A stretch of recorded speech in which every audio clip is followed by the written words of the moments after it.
हरि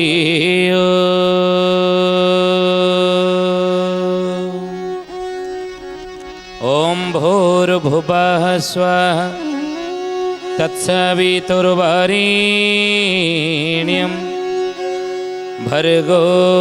देवस्य धीमहि धियो यो नः प्रचोदयात्। कृष्ण कृष्ण गोपीनाथ गोकुलानंदन कृष्ण कृष्ण गोपीनाथ गोकुलानंदन वृंदावन चंद्र व्रज रमणी जीवन वृंदावन चंद्र व्रज रमणी जीवन मधुर ठारु मधुर मंगलु मंगल मधुर ठारु मधुर मंगलु मंगल मधुर ठारु मधुर मंगलु मंगल मधुर ठारु मधुर मंगलु मंगल राधा कृष्ण सार नाम सार संसार कृष्ण कृष्ण गोपीनाथ गोकुलानंदन वृंदावन चंद्र व्रज रमणी जीवन कृष्ण कृष्ण गोपीनाथ गोकुलानंदन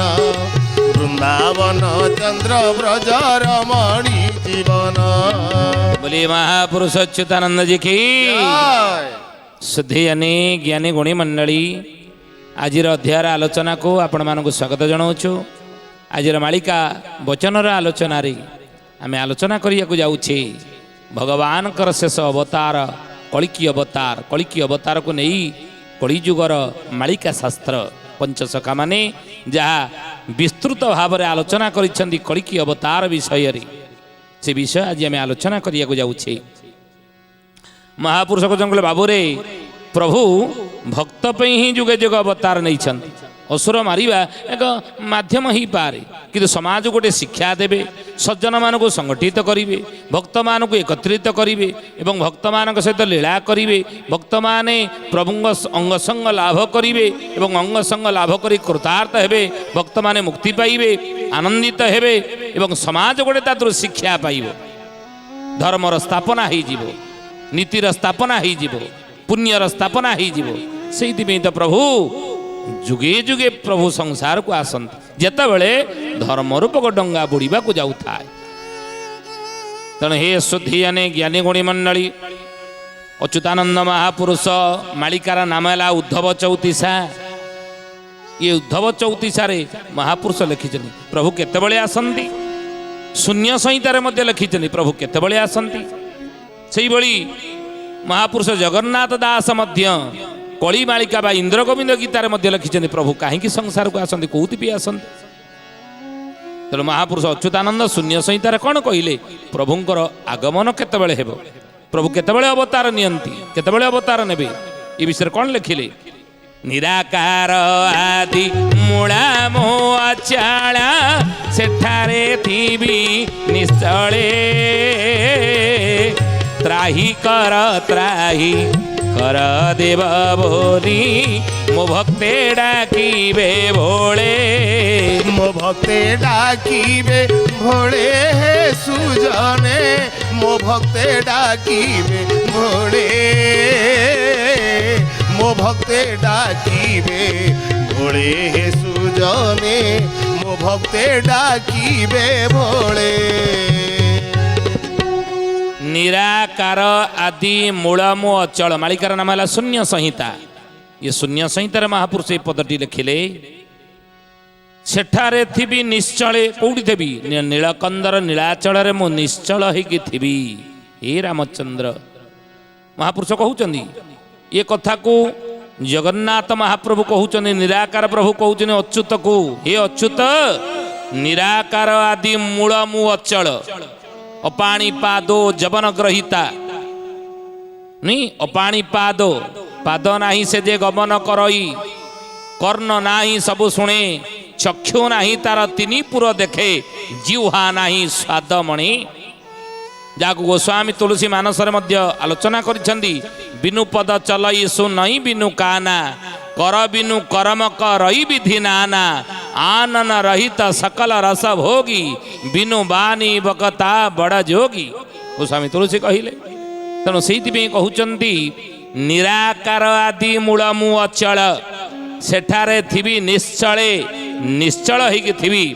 किंतु केतेबेले मु संसार को आसीबी नरतनु नर शरीर धारण करी ना त्राही कर देव बोली मो भक्ते डाकिबे भोले जेतबेले त्राही कर बोली मो भक्त माने जेतबेले डाक देबे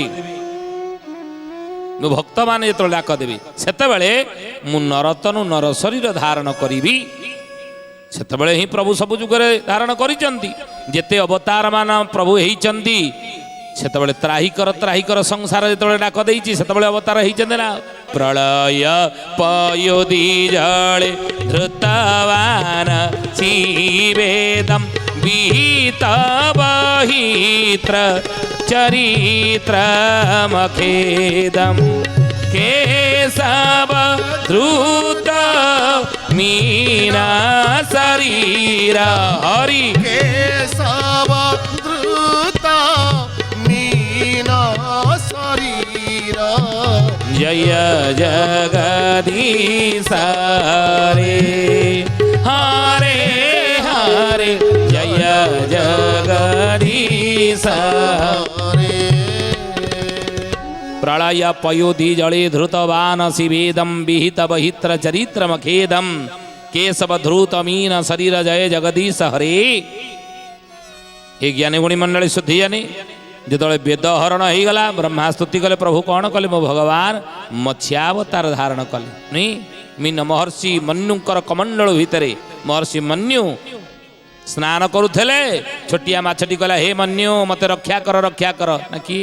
कहीं चित्कार करुचु ना गोटे बड़ माछ मते गोडेची खाईदेव गिलीदेव आपण मते उद्धार करंतु महर्षि मन्यु धरिले छोटिया माछटी को निज कमंडल भितर रखी आश्रम को पड़ी आसिले तो आश्रम आसी पूजा अर्चना करने को बाहर पछर गोटे शब्द टी है हे मन्यु किए डाकुची कौटी डाकुची कौन पाई डाकुची बोली महापुरुष अच्युतानंद जी की माछटी पछरु कहला कमंडल भितर थाई हे मन्यु मु डाकुची सुधी जाने ज्ञानी गुणी मंडली 14 मन्यु ब्रह्मांगर दीटा कल्प प्रथम कल्प ना हूँ पद्म कल्प ब्रह्मांगर द्वितीय कल्पर नाम हूँ श्वेतवराह कल्प प्रथम है पद्म कल्प द्वितीय हूँ श्वेतवराह कल्प प्रति 50 वर्ष जो ब्रह्मा को हो जाए ब्रह्मांगर गोटे कल्प हुई ब्रह्मांगर द्वितीय 50 वर्ष द्वितीय कल्प हुई जहाँकि 100 वर्ष ब्रह्मा को जो हो जाए से ब्रह्मांग गोटे ब्रह्मांगर आयुष पुरे गोटे ब्रह्मांगर आयुष पुरीले ब्रह्मा गोटे मरती एवं यही 14 महापुरुष कहते गोटे कल्प ब्रह्मांगर प्रथम कल्प पद्मकल्प द्वितीय कल्प श्वेतवराह कल्प ये दुईटी कल्प भितर 14 मनु भोग हो जाए 14 मन्यु वर्तमान चली कौन ना वैवसत्य मन्यु ब्रह्म ये बर्तमान चली वैवसत्य मन्यु तेणु 14 मन्यु जिते से मन्यु जिते पछर शब्दटे शुणिले कहले कि ना मु माछ डाकुची ना कहीं ना ये कमंडल भितर मो रही पारिबे नाही कहीं ना मु अणनिश्वास हो जाऊँ देखुना ब्रह्मा जो कमंडल चाहिए देखिए कमंडलटा जी बड़ माछटा से बड़ जी कहले कि कथा मुझे नईरू उठेकी आनिली तू एडिकी बकेटे होलु मुझे कमंडल भितर रखीदेली कि ये कमंडल जी से बड़ हो ना किमी कहीं कौन पचर चिंता कर विचार कर मत आधुर शीघ्र बाहर कर गोटे बड़ जगार छाड़ ना अणनिश्वास मरीजी ब्रह्मा तुरंत से कमंडल माछटी काढ़ी गोटे पुष्करणी भितर छाड़देले ये पुष्करणी ये आश्रमर पोखरी यहाँ बड़टा आ भितर पहरू ता खेलु ता बुलु ता जिते जहाँ करिया कथा कर छाड़ देकी पुणी फेरी आश्रम को पूजा पाठ करेंगे पुणी पछरू शब्द है हे मन्यु ना कौन है पुणी किए डाकिला पुणी मनु जो पछक चाहिए देखिले पोखरीटा जी बड़ माछटी से बड़ हो तू एत बड़ हो गलुणी ना मत अणनिश्वास भाया लगुच शीघ्र एटू बाहर कर गोटे बड़ जगार छाड़ मन कर एत बड़ा एत शीघ्र केमी हो गलु निमिषक मात्र एत बड़ केमी हेरु ना कारण पछरे खोजिब शीघ्र मो जीवन रक्षा करने अर्थरे मत बड़ जगार छाड़ ब्रह्मा धरिले नहीं गोटे नदी में छाड़देले नदी में छाड़ी गले ये नदी में आउ तो दायित्व नहीं पारिनी जाली मो मठ को आश्रम को मनु फेरी आसनी पुणी पचर शब्द है हे मनु ना कौन है पुणी ना ये नदी भितर मुझे रहीपरि ना कहीं ना देखु ना नदीटा जी बड़ मुझे बड़ धीरे धीरे जाऊँगी मु लांच टी हल्ई पारनी मुंड टी हल्ई पारनी ये कूल से कूल लगिले मो जीवन जब रक्षा कर मत छोट बेलू बंचेच जदि जीवन रक्षा करा चाहछ बड़ जगार नहीं छाड़ मनु निरूपाय हो गले ना छोट बेलू जीवनटा बंचेची एत बड़ हो गला मारिदेवी ना धरले मरिया को छाड़देवी ना धरिले से बड़ माछटी को मंत्र शक्ति बल नहीं कि समुद्र गर्भरे छाड़देले कहले समुद्र गभीर जिते बढ़ुता आग पछ होकर आर थलकूल किसी ना मुझे चलिली जो मनु छाड़देकी फेरी आसुँच देखिले कौन हो देखा ये केते बड़ हो पारुछि मनु चाहती माछटी समुद्र गर्भरे गोटे विशाल आकार धारण कला एवं विराट आकार धारण कर समुद्र गर्भ को चलीगला एवं जो समुद्र गर्भरे शंखासुर वेद को हरण कर लुचई रखी से शंखासुर सहित युद्ध कर मत्स्या माछटी शंखासुर को मारी युद्ध रे परास्त कर विनाश करी से वेद को ब्रह्म वेदपति ब्रह्मांकर से वेद को उद्धार कर आनी ब्रह्मा को देले ये मत्स्यावतार कथा आ भली भाव अच्युत कहते जो त्राही कर बोली कलिजुगर भक्त माने डाक देवे सेतबेले मु नरतनु धारण करी हे अच्युत जगन्नाथ कहते हे अच्युत सेतबेले मु नरतनु धारण करी अच्युत महापुरुष प्रभु कहिचंती उद्धव को मध्य यही कथा भगवान कृष्ण द्वापर जुगरे कहितेले ଏହା मने रखी बोरे उद्धव तो आगे कहूची सत्य दारु मूर्ति नेड़ा चले रही थीबा मानव स्वरूपे कृत्या मानव स्वरूपे कृत्य हे सुजने मानव स्वरूपे कृत्य मानव स्वरूपे कृत्य हे सुजने मानव स्वरूपे कृत्य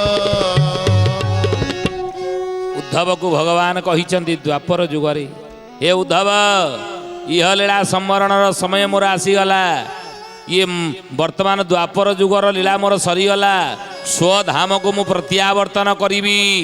उद्धव कहले हे गोविंद हे माधव आपण स्वधाम को चलीजे ना हाँ मुझे चलीजी आउ रही ना ना ताले मत कहीं डाकिचंती ना मोठारे जो ब्रह्म ज्ञान मान अच्छी हे उद्धव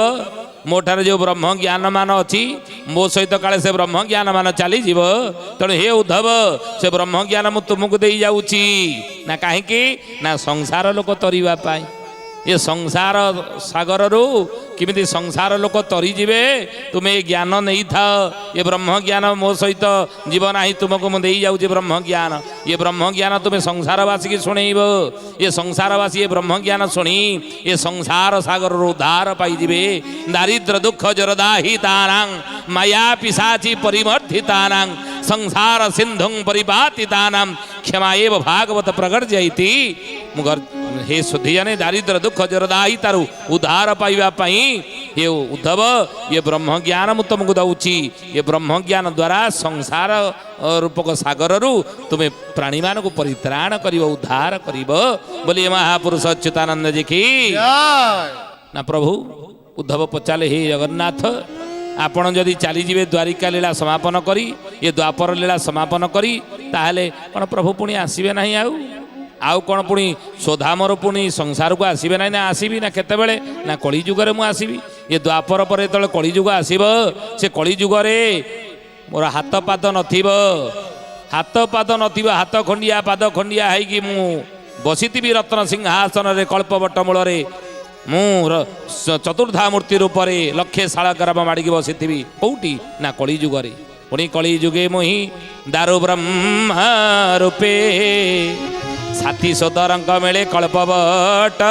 मूले से साथी सोदरंग मेले कल्पवट मूल ला करी कलिजुगरे ना ताले प्रभु कल्पवट मूल तो आपणकर हाथ नथिब पाद नथिब आपण लीला कर बसबे ताले कौन मत कहीं ज्ञान कहते ना बाबूरे से बसी मु कौन करी ना दारु मूर्ति नीला चले रही मानव स्वरूप कृत्य उद्धव चौतीसा मालिकार नाम है उद्धव चौतीसा ଏଥିରେ ଅଚ୍ୟୁତାନନ୍ଦ କହୁଛନ୍ତି ରାମଚନ୍ଦ୍ରରେ ପ୍ରଭୁ କହିଛନ୍ତି ଏହା ମନେ ରଖିଥିବୁ ରେ ଉଦ୍ଧବ ତୁ ଆଗେ କହୁଛି ସତ୍ୟ ଦାରୁ ମୂର୍ତ୍ତି ନୀଳାଚଳେ ରହିଥିବ ମାନବ ସ୍ୱରୂପେ କୃତ୍ୟ। ପୁଣି ମହାପୁରୁଷ ଶୂନ୍ୟ ସଂହିତାର ଏକମ ଭାଗ 117 ପୃଷ୍ଠାରେ କହିଲେ। ମାଳିକାର ନାମ ହେଲା ଶୂନ୍ୟ ସଂହିତା ପ୍ରଥମ ଭାଗ 117 ପୃଷ୍ଠାରେ କହୁଛନ୍ତି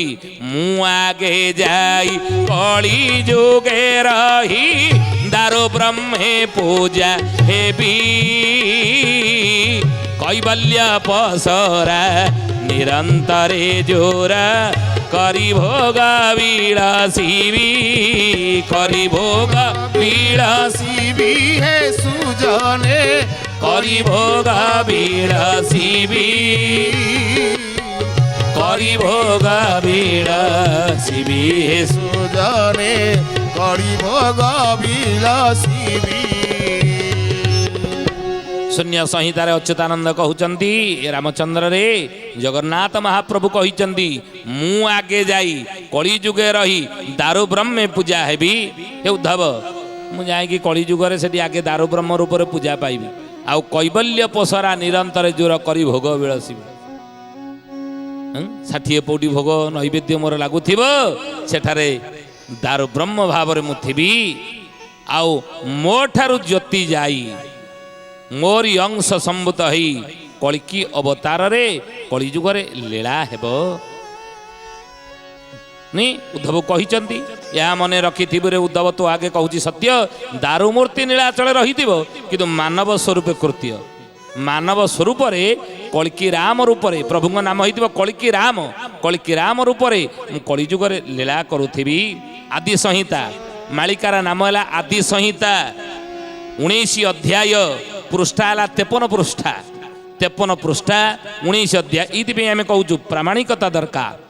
ପ୍ରାମାଣିକତା ପାଇଁ ଆପଣମାନଙ୍କୁ ସଠିକ୍ ଆମେ କ'ଣ ନା ନିର୍ଯାସ ଦେଉଛୁ। ଆଦି ସଂହିତାର 19 ଅଧ୍ୟାୟରେ 53 ପୃଷ୍ଠାରେ ମହାପୁରୁଷ କହୁଛନ୍ତି କି ଅନ୍ୟମାନଙ୍କୁ ଏ ତରାହି ଭଣ୍ଡାରେ ମୁଦ ପଡ଼ିଛାଇ গোবিন্দ গোবিন্দ গোবিন্দ মধু গড়ুছি মকরন্দ অছিয়া অলাপদিনা কষ্ট জীবাসা কଳ ভৃত্য কষ্ট গোবিন্দ গোবিন্দ গোবিন্দ মধু গড়ুছি মকরন্দ। ସୁଧୀୟାନେ ଆଦି ସଂହିତାରେ କହିଲେ ଅଳ୍ପ ଦିନ ଅଛି ଅନ୍ୟମାନଙ୍କୁ ଏ ଭେଦ ନାହିଁ ଭଣ୍ଡାରେ ମୁଦ ପଡ଼ିଛ କହିଲେ ଭଣ୍ଡାରରେ ମୁଦ କହିଲେ କ'ଣ ଏ ସୁଧୀୟାନେ ଜ୍ଞାନୀଗୁଣୀ ମଣ୍ଡଳୀ ଗୋଟେ ଦୋକାନ ଯଦି ସିଲ୍ ହେଇଯାଏ ସେ ଦୋକାନକୁ କ'ଣ କରାଯାଏ ନା ତାକୁ ସଟର ପକେଇ ଦେଇକି ତାଲା ମାରିଦେଇକି ତା ଦେହରେ ମୁଦ ଦେଇ ଦିଅନ୍ତି ଯେଉଁ ମୁଦ ଦେଇ ଦିଅନ୍ତିନି ଅର୍ଥାତ୍ ଇଏ ସିଲ୍ ହେଲା ଖୋଲା ହେବନି କେବଳ ହିଁ ପ୍ରଭୁ ଖୋଲିବେ କେବଳ ମହାପୁରୁଷ ଖୋଲିବେ କେବଳ ସେଇ ଲୋକ ହିଁ ଖୋଲିବ ନାଇଁ। ତେଣୁ ମୁଦ ପଡ଼ିଛି ତେଣୁ ମହାପୁରୁଷ କହୁଛନ୍ତି ଅନ୍ୟ ଲୋକଙ୍କୁ ଏ ଭେଦ କାହିଁକି ହେବା ହେବ ଅନ୍ୟ ଲୋକମାନେ ସାଧାରଣ ଲୋକମାନେ ୟାର ଆଦି ଅନ୍ତ ପାଇବେ ନାହିଁ ଆର ଆରମ୍ଭ ଶେଷ କେଉଁଠି ଜାଣିପାରିବେ ନାହିଁ ଏ ଠାରଗାର ଅର୍ଥ ଜାଣିପାରିବେ ନାହିଁ କାହିଁକି ନା ମୁଦ ପଡ଼ିଛି ସେଠି ସେଇ ଲୋକ ଆସିଲେ ସେ ମୁଦ ଖୋଲେ ସେଇ ଲୋକମାନଙ୍କ ଦ୍ୱାରା ହିଁ ସଂସାର ଲୋକ ଜାଣିବେ। ଆଉ ଅଛି ଅଳପ ଦିନ କଷ୍ଟ ଜୀବ ସକଳ ଭୃତ୍ୟ କଷ୍ଟ ଭୃତ୍ୟ କହିଲେ ତାଙ୍କର ସେବକ ମୃତ୍ୟ କହିଲେ ଯେଉଁମାନେ ଅଙ୍ଗ ସଙ୍ଗୀ ପ୍ରଭୁଙ୍କର ଯେଉଁମାନେ ଅଙ୍ଗ ସଙ୍ଗୀ ଯେଉଁମାନେ ଅଛନ୍ତି ଭକ୍ତ ତାଙ୍କର କଷ୍ଟ ଅଳ୍ପ ଦିନେ ଚାଲିଯିବ କାହିଁକି ନା ଅଚ୍ୟୁତ ମହାପୁରୁଷ କହିଛନ୍ତି ଯେ ଉଦ୍ଧବ 34ରେ ଦାରୁ ମୂର୍ତ୍ତି ନୀଳାଚଳରେ ଥିବ କିନ୍ତୁ ମାନବ ସ୍ୱରୂପରେ ପ୍ରଭୁ ଲୀଳା କରିବେ। ଅବତାର ଯେତେ ଏହି ଜଗନ୍ନାଥ ଅଙ୍ଗରୁ କ୍ଷରି ମିଶନ୍ତି ଲୀଳା ନିମନ୍ତେ ସେ ନୀଳାଦ୍ରି ନାୟକ ନିର୍ବିକାରେ ବସିଛନ୍ତି ନିର୍ବିକାରେ ବସିଛନ୍ତି ହେ ସୁଜନେ ନିର୍ବିକାରେ ବସିଛନ୍ତି ନିର୍ବିକାରେ ବସିଛନ୍ତି ହେ ସୁଜନେ ନିର୍ବିକାରେ ବସିଛନ୍ତି। ମାଳିକାର ନାମ ଶୂନ୍ୟ ସଂହିତା। ଏଥିରେ କହୁଛନ୍ତି ଅବତାର ଯେତେ ଏହି ଜଗନ୍ନାଥ ଅଙ୍ଗରୁ କ୍ଷରି ମିଶନ୍ତି, ଲୀଳା ନିମନ୍ତେ ସେ ନୀଳାଦ୍ରି ନାୟକ ନିର୍ବିକାରେ ବସିଛନ୍ତି। ପ୍ରଭୁ ଜଗତର ନାଥ ଜଗନ୍ନାଥ ବଡ଼ ଦେଉଳରେ ନିର୍ବିକାର ବସିଛନ୍ତି। ଚକା ଚକା ଆଖିରେ ଦେଖୁଛନ୍ତି କ'ଣ ହେଉଛି ମୁଁ ଟିକେ ଦେଖେ। କେତେ ବାଟ ଯାଉଛନ୍ତି ଯାଆନ୍ତୁ। ମୁଁ ଧରିଛି ଗୁଡ଼ି ଉଡ଼ୁଥିବ ଉପରେ, ସୂତା ପିଲା ଧରିଥିବେ ତଳେ। ତେଣୁ ପ୍ରଭୁ କହୁଛନ୍ତି ମୁଁ ସୂତା ଧରିଛି, କେତେ ବାଟ ଯାଉଛ ଯା, ଦେଖିବା କ'ଣ ହେଉଛି। ତେଣୁ ଏଭଳି ବର୍ତ୍ତମାନ ଲୀଳା ଚାଲିଛି। ହେ ସୁଧୀଜାନି ଜ୍ଞାନୀ ଗୁଣୀ ମଣ୍ଡଳୀ, ତ ଆଜି ତ ସମୟ ହେଇଛି ବାଣୀକି ବିରାମ ଦେବା ପ୍ରଭୁଙ୍କର ନାମ ନେଇ। କିନ୍ତୁ ତାପରେ ଜଣେ ଭକ୍ତର ନାଁ କହିବା। କିଏ ସେ ଭକ୍ତ, କ'ଣ ତାର ନାଁ, କୋଉଠି ତାର ଜନ୍ମ? କହିଲେ ଯାଜପୁର ଜଗି ଭକ୍ତ ଅଛନ୍ତି ସାଜି, ପ୍ରଭୁ ଉଦୟକୁ ଚାହିଁ, ପ୍ରଭୁ ଉଦୟକୁ ଚାହିଁ ହେ ସୁଜନେ ପ୍ରଭୁ ଉଦୟକୁ ଚାହିଁ। ବ୍ରାହ୍ମଣ କୋଳେବେ ନୁ ଯେ ମୋହର, ହୁଦ ପଦ୍ମେ ମୋତେ ଧ୍ୟାଇ, ଶୁଣା ସୁଜନେ ଗୁଣୀ ବେଳ କାଳ ଆସି ଲାଡ଼ି ହେ ଶୁଣ ସୁଜନେ ଗୁଣୀ। ଯାଜପୁର ଜିଲ୍ଲାରେ ବ୍ରାହ୍ମଣ କୂଳରେ ବେନୁ ନାମରେ ଜଣେ ଭକ୍ତ ଜନ୍ମ ହୋଇଥିବ ବୋଲି ଅଚ୍ୟୁତାନନ୍ଦ ମହାପୁରୁଷ ମାଳିକା ଶାସ୍ତ୍ରରେ ଭକ୍ତ ତାଲିକାରେ ନାଁକୁ ଲେଖିଛନ୍ତି। ସୁଧୀଜାନି ଏ ଭକ୍ତ ନାଁକୁ ଆପଣ ଲେଖି ରଖନ୍ତୁ, ପରେ ଠାବ କରିବେ। ଆଜି ତ ସମୟ ହେଇଛି ବାଣୀକି ବିରାମ ଦେବା ପ୍ରଭୁଙ୍କର ନାମ ନେଇ। ଶ୍ରୀକୃଷ୍ଣ ଗୋବିନ୍ଦ ହରେ ମୁରାରେ, ହେ ନାଥ ନାରାୟଣ ବାସୁଦେବ। ଶ୍ରୀକୃଷ୍ଣ ଗୋବିନ୍ଦ ହରେ ମୁରାରେ, ହେ ନାଥ ନାରାୟଣ ବାସୁଦେବ। ହେ ନାଥ ନାରାୟଣ ବାସୁଦେବ, ହେ ନାଥ ନାରାୟଣ ବାସୁଦେବ। ହେ ନାଥ ନାରାୟଣ ବାସୁଦେବ। ଶ୍ରୀକୃଷ୍ଣ ଗୋବିନ୍ଦ ହରେ ମୁରାରେ, ହେ ନାଥ ନାରାୟଣ ବାସୁଦେବ। ସୁଧୀଜାନି ଆଜି ପାଇଁ ବିଦାୟ ଦିଅନ୍ତୁ, ପୁଣି ଆସନ୍ତା ଅଧ୍ୟାୟରେ ଭେଟ ହେବା। ରହୁଛୁ। ହରି ଓମ୍ ଶାନ୍ତି ଶାନ୍ତି ଶାନ୍ତି, ସର୍ବାରିଷ୍ଟ ସୁଶାନ୍ତିରେ ଭବତୁ। ପ୍ରାର୍ଥନା ଆମ ଆନନ୍ଦର ଉତ୍ସ।